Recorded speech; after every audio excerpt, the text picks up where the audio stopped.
안녕하세요. 예수비전 성결교회 안현 목사입니다. 전광훈 씨가 대한민국에 끼치는 해악은 상상을 초월할 정도입니다. 근데 이런 상황 속에서 돈 때문에 다른 이익 때문에 전광훈 씨에게 붙었던 유튜브 채널들 우리가 많이들 알고 있죠. 죄다 붙었다고 생각이 되어집니다. 이런 와중에 거기에 달라붙지 않고 돈에 넘어가지 않고 중심을 지키는 분들이 있어요. 뉴올프레스 같은 경우도 그렇죠. 그 다음에 가로 세로 연구소도 전광훈 씨에 대해서 제대로 된 비판을 가하고 있더라고요. 이게 돈에 묶이지 않았다. 그러니까 이제 가능하다고 생각이 되어집니다. 가로 세로 연구소에서 커뮤니티에 올렸던 글을 그 내용을 좀 소개를 해드리도록 하겠습니다. 가로 세로 연구소 자유통일당 대표가 국민의힘 장악하려는 거 용인하나요? 국민의힘 전당대회를 앞두고 심각한 상황이 벌어지고 있습니다. 자유통일당 대표로 나와 있는 전광훈이 국민의힘을 장악하려고 하고 있습니다. 지금 열심히 하고 있죠. 정말 이상한 짓을 하고 있어요. 자유통일당과 국민의힘 양쪽에다 들어가서 당원이 되면 안 됩니다. 이거 불법입니다. 처벌받아요. 그런데 이제 그런 것을 기꺼이 하고 있는 거예요. 그 조우행 목사님 같은 분은 나와가지고 뭔 소리를 합니까? 그 자유통일당 이제는 해체를 했다. 그러니까 불법 아니다. 이런 식으로 얘기를 하잖아요. 하여튼 되게 고약합니다. 전광훈은 국민의힘 책임당원을 최소 10만 명 확보했다며 자랑하고 있다고 합니다. 제가 볼 때 이것도 이제 엉터리죠.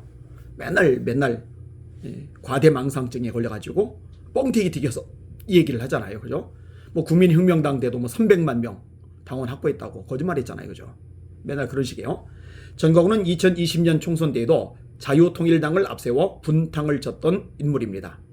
공천관리위원장 발표 하루나 이틀 전에 본인과 상의하라.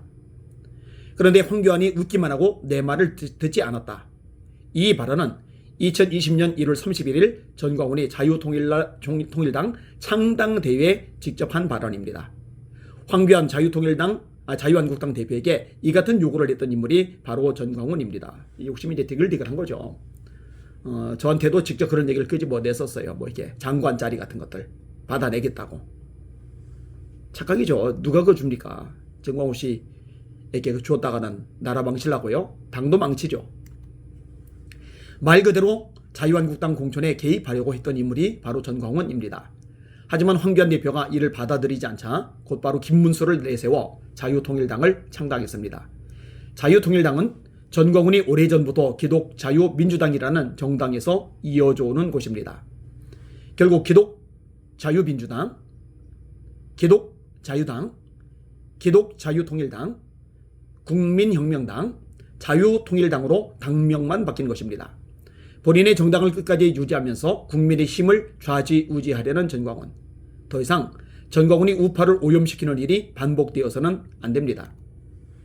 정치인들은 당장 눈앞에 전광훈 지지 세력이 아쉬워서 내 편을 삼으려고 합니다. 그러면 결국 국민의힘 그리고 우파는 커다란 암덩어리 제거하지 못하고 공멸합니다. 전광훈은 지금 신의식을 앞세워 국민의힘을 장악하려고 합니다. 앞으로 전광훈과 신의식의 행보를 눈여겨보셔야 합니다.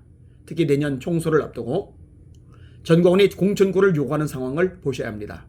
아울러 전광훈의 망언 시리즈 계속 올리도록 하겠습니다. 그리고 이제 전광훈의 망언 시리즈를 올리고 있어요. 2005년 1월 대구 집회. 여신도가 나를 위해 속옷을 내리면 내 신자, 그렇지 않으면 내 교인이 아니다. 미친 소리죠. 이런 소리를 하는데도 추종하는 사람들 역시 같이 제정신이 아닌 거죠. 젊은 여집사에게 빤스 내려라 해봐라. 그의 회개한 강의의 악보는 따로 있었다. 전광훈 목사는 우리에게 성도들은 목사인 나를 위해 죽으려는 자가 70% 이상이다. 내가 손가락 1개 펴고 5개라면 다 5개라 한다. 자기 견해 없이 목사를 위해 열려있는 것이다. 어떤 의미에서 목사는 교인들에게 교주가 되어야 한다고 주장했다. 헛소리죠. 교주가 되면 안 됩니다. 우리에게 절대적인 기준은 하나님 뿐입니다. 하나님의 말씀 뿐입니다. 목사의 말도 하나님의 말씀에서 어긋나면 들으면 안 돼요. 저는 대놓고 수없이 반복해서 가르칩니다. 제가 만약에 하나님의 말씀에 어긋난 것을 반복적으로 가르치면은 여러분 둘 중에 하나세요. 여러분이 나가든지 나를 쫓아내든지 둘 중에 하나세요. 여러분의 기준은 아니한 목사가 아니라 하나님의 말씀 성경뿐입니다. 이게 당연한 거죠. 이게 마땅한 거죠. 또 그는 이 정도가 내 성도 됐는지 이 이 성도가 내 성도 됐는지 알아보려면 두 가지 방법이다.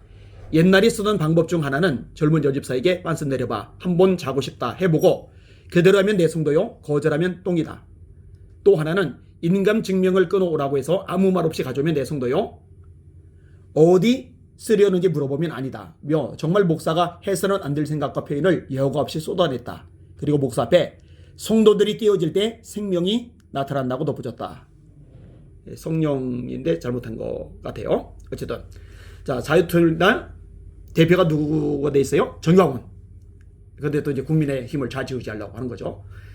사실 뭐 자유통일당이 뭐 왕성해졌다면 뭐 그 전에 국민혁명당이 어마어마해졌다면은 뭐 거기에 집중을 했겠죠. 그런데 이제 국민들이 알거든요. 기독교인들이 알거든요. 믿을 만한 사람이 아니에요. 그러니까 힘이 되질 않는 거예요. 영 매가리가 없는 거예요. 그러니까 이제 돌파구가 필요한 상황 속에서 책임당원들을 국민힘 쪽에다 집어넣어서 그 책임당원들을 통해서 당권을 장악하고 그것을 통해서 또 이제 공천권을 행사하고 이를 두고 이제 머리 통밥을 열심히 굴리고 있는 거죠. 이 부분에 대해서 국민의힘에서 법적 고소를 해야 됩니다. 처벌을 받도록 해야 됩니다. 안 그러면은 참 미련하고 어리석은 국민의힘 의원들이라 이렇게 말할 수밖에 없는 거겠죠. 어쨌든 이 시도도 역시 수포로 끝날 겁니다. 그동안의 모든 시도가 수포로 끝났듯이요. 거기 이제 휩쓸려 가지고 앵벌이 노릇하는 광신도들이 불쌍한 거죠. 가족들 괴롭히고 그들이 원래 다니던 교회 힘들게 하고 참 인간 하나 잘못 만나서 인생이 너무 비참해졌다 생각이 듭니다. 어떤 가로세로 연구소 뭐 정확하게 어떤 방향성을 가지고 어떻게 나가는지 저는 깊이 알지는 못해요. 그런데 전광훈식의 돌을 먹고 거기에 빌붙은 수많은 유튜버들이 많은데 이 가로세로 연구소가 이렇게 제 목소리를 내니 다행이라고 생각합니다. 아까 말했듯이 뉴올프레스는 원래 열심히 제대로 전광훈 씨의 문제점을 지적해 나가고 있고요. 이런 모습이 좀 더 확산되었으면 하는 마음도 있습니다. 여러분들이 이 부분에 대해서 관심 가지고 끼어들고 또 알려주시고 또 기도해 주시기를 부탁을 드립니다. 날마다 주님 바라보고 주님의 이름으로 전진하며 승리합시다. 할렐루야.